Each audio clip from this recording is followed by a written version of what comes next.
¿sí? Que si convirtiéramos todo lo que vemos a nuestro alrededor en madera, ¿cuánta madera por metro cuadrado se quemaría? Si convirtiéramos todo en una oficina de madera, ¿cuánto se quemaría? El concepto central es que la carga de fuego se mide en kilogramos por metro cuadrado, ¿sí? Cuando tenemos esa carga de fuego, ese potencial de fuego capaz de desarrollar una cantidad de calor equivalente a los materiales contenidos en el sector de incendio.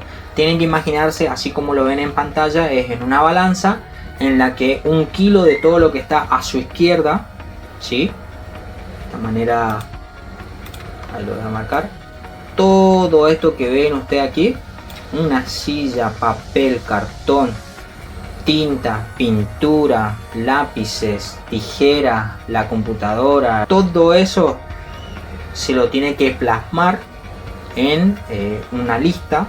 Esa lista, cada uno de esos elementos, el cartón, el papel, el plástico, el poliuretano, la cinta adhesiva, las pinturas, los aerosoles, todo lo que esté contenido allí tiene una medida y un peso específico, que luego de hacer todo el cálculo lo que hacemos es compararlo a una medida, ¿sí? Que son 4.400 kilocalorías de madera, que como lo dice el patrón de referencia es asumiendo de que el poder calorífico estandarizado es de 4.400 kilocalorías por kilogramo.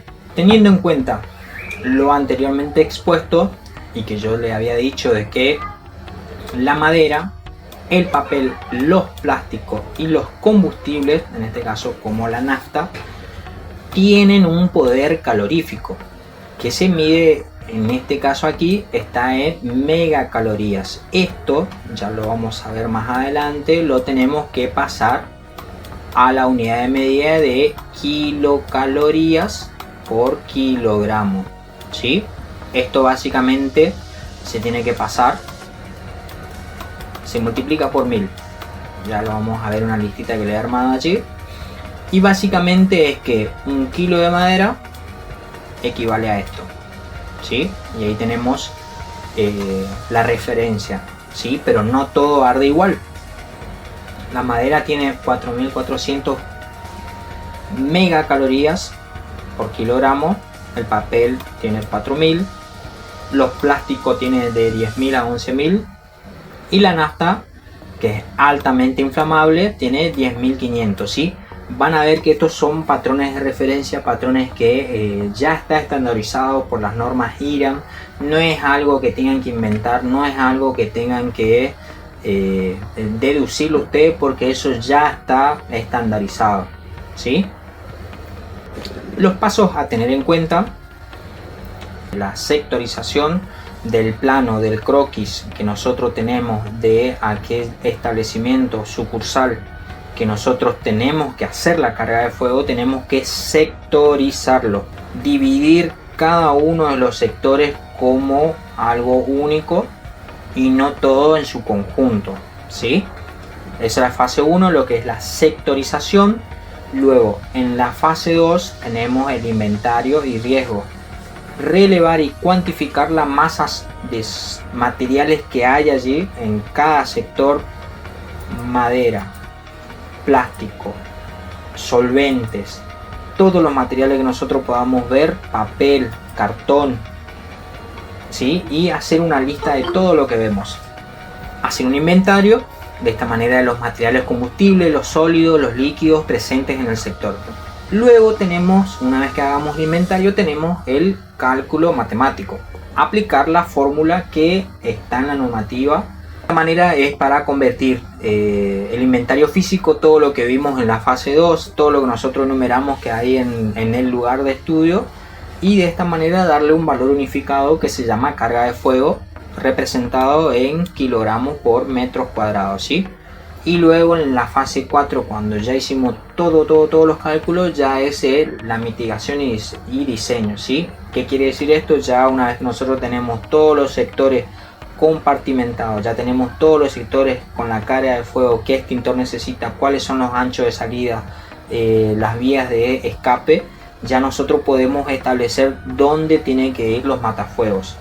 No es que tampoco puedan ir en cualquier lugar, sino que tiene también la normativa, nos dice cómo tienen que estar los matafuegos distribuidos en el lugar donde se hace el estudio, ¿sí? Cuando hablamos de sectorización, estamos hablando de del sector de incendio, que no es simplemente una habitación, es un volumen constructivo aislado para controlar la propagación del fuego, los gases y los humos, ¿sí? Y la ley nos habla, la normativa nos habla acerca del control horizontal, el control vertical y la evacuación directa, ¿sí? Cuando hablamos del control horizontal, hablamos de aquellos sectores que deben separarse mediante muros resistentes al fuego, como habíamos visto en la imagen anterior, que del fuego de este sector no se traslade o no se propague al otro sector, que puede llegar a ocurrir, pero de esta manera nos dé el tiempo suficiente o le dé el tiempo suficiente para la evacuación del edificio, ¿sí? Entonces tenemos el control horizontal y luego tenemos el control vertical, que ya estamos hablando que ese edificio tiene varias plantas. Las escaleras, las cajas de sensores y los ductos deben diseñarse para impedir el paso del humo entre pisos, ¿sí?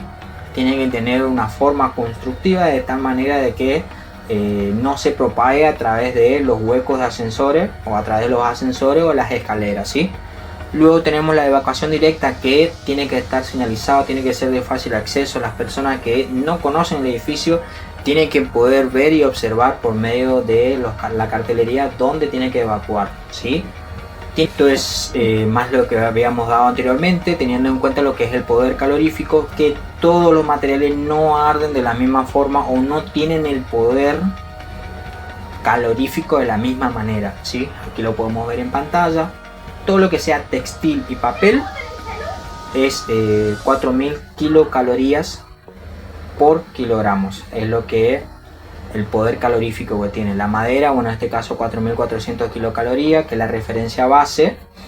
Luego tenemos el caucho, la goma, las naftas, los plásticos, como verán en pantalla, es lo que más arde o más tiempo queda con poder calorífico, ¿sí? Y verán una recomendación debajo que dice almacenar plásticos o solventes multiplica drásticamente la carga de fuego. Vamos a ver un ejemplo. ¿Qué es lo que ocurre con los depósitos? Cuando ustedes vayan a hacer una carga de fuego, o cuando en la consigna les pida hacer una carga de fuego y ustedes ven que en el croquis tiene la oficina, tiene la sala de estar, la sala para recibir a las personas, y luego tiene un depósito, y tienen que centrarse en la parte del depósito, ¿sí? Tienen que ver si tiene qué almacena en ese depósito. Ecuación de la normativa, ¿sí? No se vayan a asustar, no es complicado. La forma en lo que lo armé acá es para que ustedes puedan entenderlo, puedan aplicar y sean unos máster en esto, ¿sí? Ahora, lo que es la carga de fuego, el coeficiente se representa en kilogramos por metro cuadrado, ¿sí? Lo cual vemos acá. Esto es el símbolo de la sumatoria, ¿sí? Hay muchas maneras de poder calcularlo, pues yo les armé sencillo, ¿sí? Tenemos el total generado de calor, que es la sumatoria del peso de cada material en el sector multiplicado por su poder calorífico obtenido del relevamiento físico. Fíjense que en todo lo que yo le he mencionado anteriormente pide que el técnico o el especialista tenga una observación y haga un relevamiento, ¿sí? Una vez que nosotros tenemos todo el cálculo en la parte superior, ¿sí? El calor total generado de todo lo que hay en ese almacenamiento, lo dividimos por la constante, en este caso que es el poder calorífico, 4400, y a su vez lo multiplicamos por la superficie o el área o el sector o el establecimiento a estudiar, ¿sí? La clasificación del riesgo es qué tipo de riesgo hay en ese sector. Riesgo 1, riesgo 2, riesgo 3, 4 y 5 establece la normativa. Dentro de ellos están los explosivos, inflamables, muy combustible, combustible, poco combustible. Tengan en cuenta lo siguiente, que nosotros vamos a trabajar siempre con estos dos sectores. con el riesgo 2 de inflamables y muy combustible. Si usted en algún momento de su estudio tienen alguna duda de si es muy combustible o no es combustible, tienen que irse siempre por que es muy combustible, ¿sí? Muy combustible e inflamable. Cuando hablamos de la categoría 1, el riesgo 1, la parte explosiva, ahí ya estamos hablando de almacenamiento de gases y de combustible. Cuando hablamos de elementos inflamables, estamos hablando de aquellos líquidos, aquellos vapores que generan mezclas combustibles, ¿sí? Por ejemplo, los solventes, como dice aquí, o la pintura. Entonces siempre nosotros en la carga de fuego, cuando no sepan qué elegir de todo esto, siempre nos vamos a orientar por estos dos, riesgo 2 y riesgo 3, inflamable y muy combustible. Cuando es explosivo ya estamos hablando de estaciones de servicio o lugares donde almacenan gases, ¿sí? Tengan eso en cuenta, por favor. La matriz de potencial extintor, ¿sí? Esto es una tabla que está en la normativa, ¿sí? La tabla 1 y la tabla 2 del decreto 351, que te habla de la carga de fuego, pero esto es lo que nosotros tenemos que calcular, ¿sí? Dependiendo de la carga de fuego y los elementos que hay en cada sector, nosotros allí recién podemos establecer qué tipo de riesgo hay. Recuerden que nosotros vamos a hablar siempre de riesgo 2 y riesgo 3, ¿sí? Y aquí tenemos el potencial extintor, ¿sí? Esto que ven aquí, ya también lo vamos a ver aquí. ¿Cuál es el potencial extintor? ¿Sí? Recuerda que anteriormente habíamos hablado de la clase A, la clase B, la clase C, D y K. Bueno, la clase A los sólidos, la clase B los líquidos y la clase C la parte eléctrica, ¿sí? Lo vamos a ver más adelante. Esto es una nota muy a tener en cuenta. Valores superiores a 100 kilogramos por metro cuadrado ya exigen determinación especial y medidas avanzadas, ¿sí? Ya no es necesario tener no es suficiente tener extintores, sino que ya tiene que haber rociadores, sprinkler, ya tiene que haber de esta manera una red fija contra incendio, porque la superficie ya es superior y ya necesita, de lo que habíamos hablado anteriormente, la protección activa y la protección pasiva en conjunto.